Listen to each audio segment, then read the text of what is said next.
Republicans. And all of them had paid a terrible political price for doing that. And so they were talking about that experience. And two of the Democrats were women who had been Democratic congresswomen. And they were pro-life.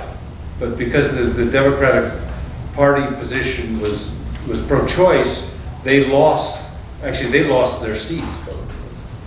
One was the Republican lieutenant governor. He later became the Republican Party chief, Mike Steele, nationally. And when he was lieutenant governor of Maryland, he was against the death penalty. And because the Republican Party position was against that, he paid a terrible price for that. But the most interesting one for me was this. This man told the story. He was a congressman. He's still a congressman. He's a very, very conservative congressman from North Carolina. And his father had been a congressman. And as he was telling his story, he was standing in front of the city. They had all these 6 people lined up at a table speaking to the audience. And in front of where this congressman was, there was a picture, okay, a photograph like about this wide and about this tall, of kind of looked like a funeral. So anyway, this congressman starts talking. His father was the congressman, he's from North Carolina, and he was the congressman. And he was on the House Armed Services Committee. They have oversight over all the military activity. And he said that when the second war in Iraq came up, the more recent war in Iraq, he said, I knew that this was a bad idea for us to get into this, so I knew I shouldn't vote for it. But he said, I'm a Republican. I knew if I didn't vote for it, I'd lose my place on the committee, and I'd be punished. So he said, I voted for it. And he said, so fine, then the war began. And he said, about a year and a half later, I was down at a funeral in my district for a sergeant who had died. And he said, after the funeral, the widow came up to me, but she had a little child. And she said, I can deal with this as long as you tell me that this is the right war to be in, and this was the sacrifice my husband made was in the right cause.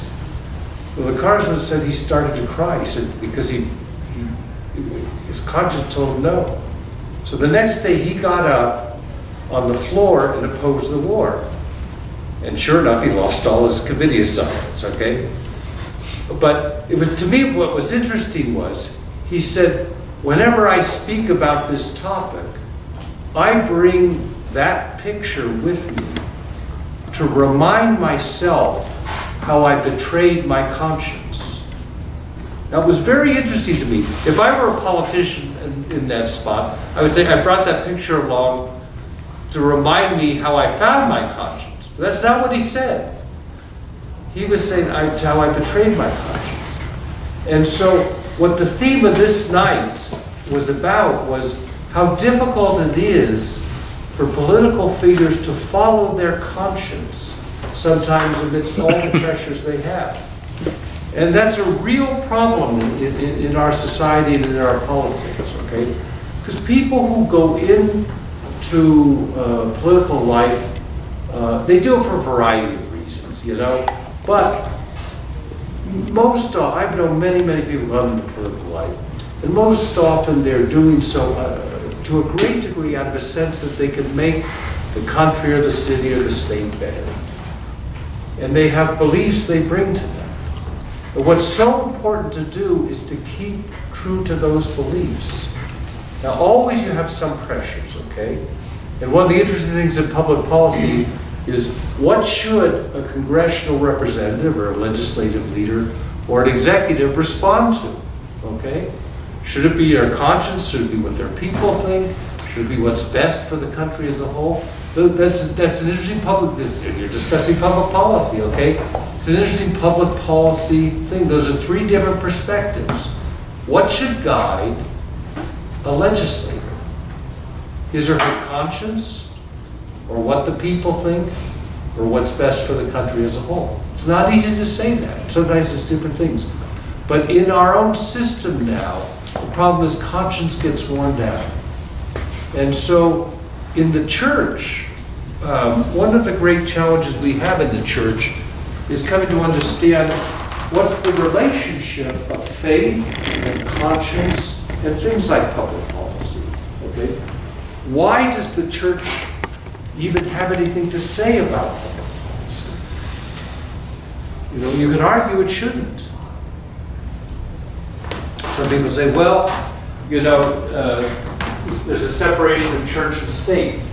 Now, hopefully, somewhere along the way here, you will understand, you will have a course which teaches you that that statement is not really true to what our country has had as its founding principles. The separation of church and state was not what our founders believed, but in fact has become a later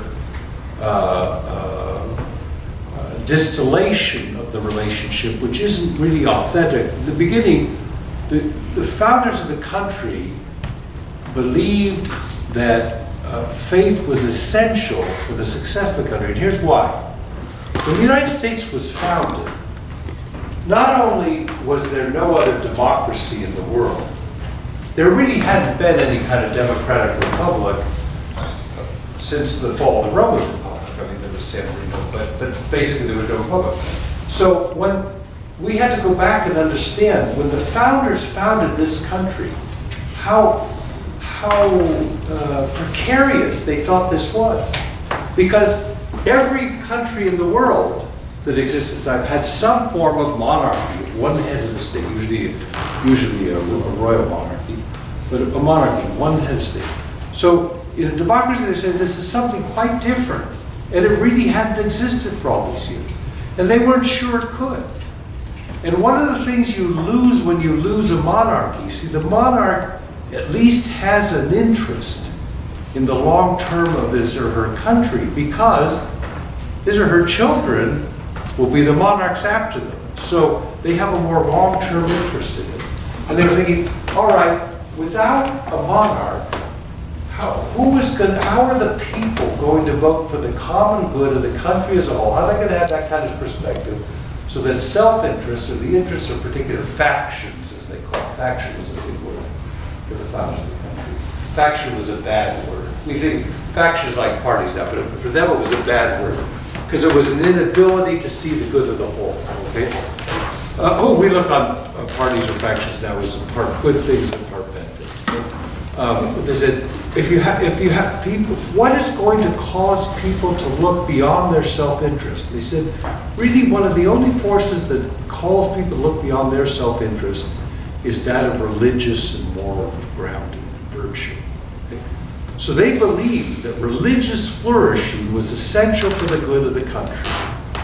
This was at the heart of their belief. And that's why, for them, they were neutral among religions. They believed that the government should favor no particular religion, but they believed that government should favor religious flourishing, that is, the vitality of religion. That's why, for example, when you look, when the Ohio Act was established, you know, the Northwest Ordinance, all after the Congress was established, in each town that was set up with federal land, there was land set aside for churches. Federal land set aside for churches. Because a lot of religious flourishing that's in place. So they believed that religious values and a religious orientation were essential to the good and the founding of the country. And that's why they believed that it was important to have this part of the mix of the conversation. And in the church's life, we believe that certainly this is part of it too. But also what we believe is this. Catholic teaching says there is no specific political mission for the church or the political order. No specific political mission, period. However, there are moral implications of Catholic teaching in the public order. That is, what we believe about why we are here on this earth, what we believe about what the human family is, what we believe about why God created the world and gave the world as a gift to all of humankind, not to just a few, but to all. All of those beliefs of our faith have implications for our roles as citizens and believers in society. But the ones to carry it out are not people like me, they're people like you. It's the conscience of citizens and believers who are formed in faith and then try to wrestle with the question of, okay, what does it mean to be compassionate? What does it mean to be just in these various situations that I find myself as a citizen? In public policy, what does it mean to be Christ-like in terms of weighing certain decisions? And the church says it means that you take into account really 4 principles. Is there anything for me to write? I write terribly, but I'll write them down. There are 4 principles of Catholic social teaching. The first principle is the dignity of the human person. Okay? That means that the human person exists, and one word that's really important here is the transcendent dignity, meaning the rights and the dignity of the human person do not come from the state. Okay? In some state political systems, the state grants rights. The state says, here's what your rights are. Catholic teaching says the dignity of the human person, and thus all human rights, are a gift from God. They are transcendent, they are beyond. Transcendent meaning transcending, beyond the earthly realm. They come from God. So the transcendent dignity of the human person, the sacredness of the human person, is the first principle of Catholic teaching. No person may be used in a utilitarian way, okay, fundamentally. Okay, the rights of all are important, and there are certain inviolable rights. And then that's both in our Declaration of Independence and in our Constitution, but more importantly, it's an act of faith and understanding of faith. Dignity of the human person. The second principle of Catholic teaching is what's called the common good. Well, this first principle looks at everybody kind of as an individual, okay? The second one looks at societies and says, okay, we all belong to a society, and this thing I was talking about earlier, what causes people to look beyond their self-interest, that's the common good. What is for the good of the country in this case, or what is the good of our city, what is the good of our community, to look beyond that. And that means not a short-term common good. This is one of the big problems now. It is a big problem in terms of any democracy, but it's a big problem now. Because people's electoral timelines are so short that they don't operate with a long-term perspective. If some public policy isn't going to pay off in terms of voting for you soon, then people don't vote for it as much. That wasn't as true some years ago. And that's a problem in a course like public policy. We're looking at what's the best policy for the country as a whole. Because very often, what people's electoral good is will trump what the common good is. So the second principle is the common good. Okay? The third is a principle of Catholic social teaching called subsidiarity.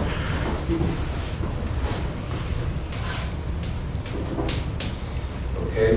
Subsidiarity means that the state is not the centerpiece of society. Okay?